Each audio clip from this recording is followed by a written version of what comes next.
Ndokuchingamdzai zvakare vana vaMwari kuchirongwa chedu chamazuva ose kuNhai Pastor.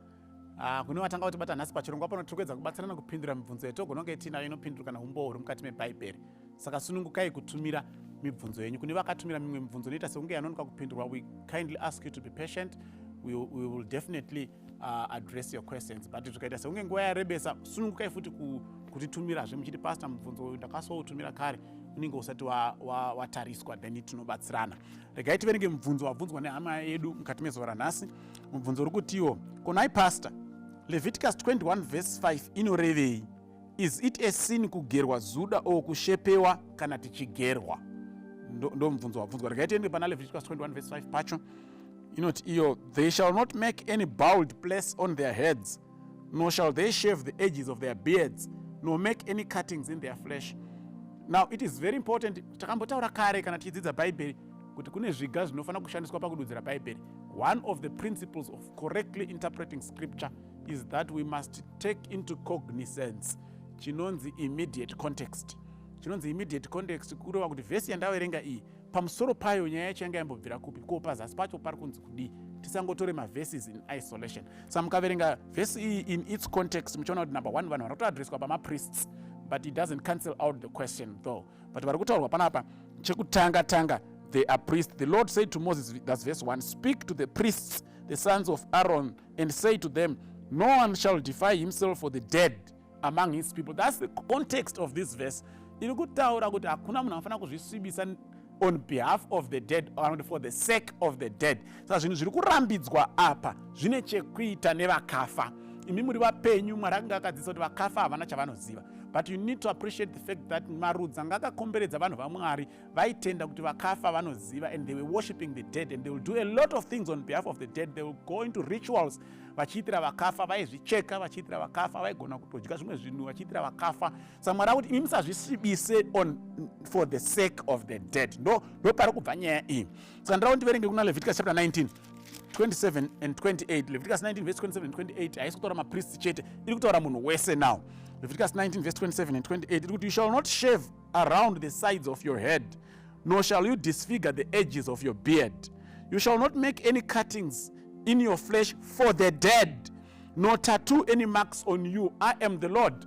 Saka kana mukadzokwa sezvinani chitaura kuti tsika dzemarudzi anga akakomberedza vanhu vaMwari, they will do a lot of ritualistic ceremonies on behalf of the dead. Zvimwe zvaisanganisira kuzvicheka miviri, zvimwe zvaisanganisira kuzvinyora muviri anonzi matatu. Nhasi vaiti vakapinda mumatemberi ainzi ndo aigara vakafa vacho ainamatwa, vaizvicheka ropa richidonha, and by so doing vaifunga kuti they are appeasing the dead.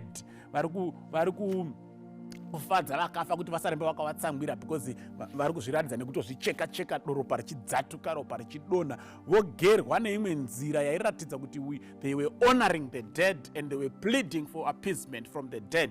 Saka kana munhu achinge atofa, tsika idzo dzaitoitwa even during the mourning process. Vanhu vaibva vagerwa neimwe nzira, ndebvu dzavo vodzicheka neimwe nzira, kuri kuratidza vaMwari vakafa ava kuti tinzwe iwo minamato yedu nekuchema kwedu, musati pandukirewo kana kuti musave muchiti panisha. So all these things that they were doing on behalf of the dead.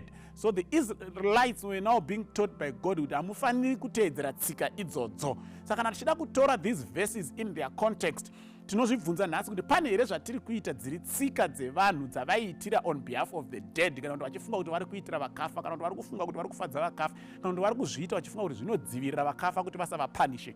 Kana paini zviri kuitwawo in our culture zvakafanana, ndo zvatinotora toti izvozvo hazviitwi. But muchaona kuti isusu hatisina culture yekunzi ndagerwa nemhando iyi because ndiri kuitira mai vangu akafa.